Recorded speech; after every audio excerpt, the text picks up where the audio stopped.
played 10 years total professionally, and then retired due to a back injury. And then I moved out to California at the end of 2015 and have been out here ever since. That led to me creating a travel baseball team called the Jackhammers. I've been doing that for 5 years now. But I was about to quit the baseball scene and go into doing real estate with my now wife. And I got to about one test away, and she's like, "You don't really want to do this, do you?" And I was like, "Not really."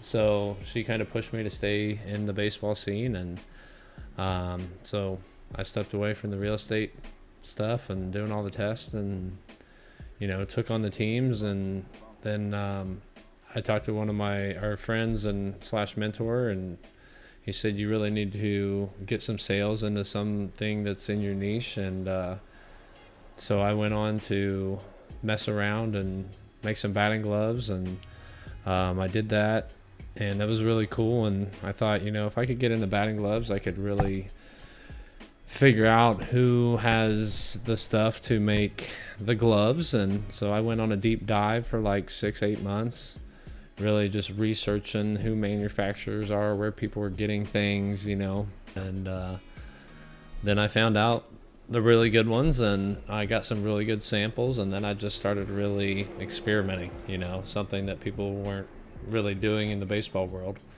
And it's kind of come into the fruition of what we're doing today.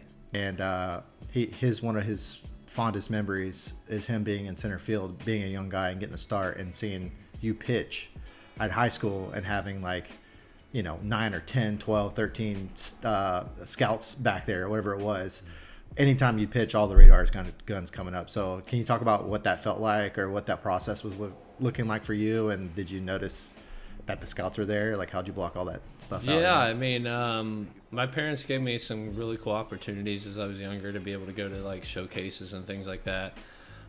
So initially when they started showing up to my high school, I got a little nervous, obviously. You go to throw, and then all of a sudden these white dots start pointing up at you from the backstop. Oh, jeez.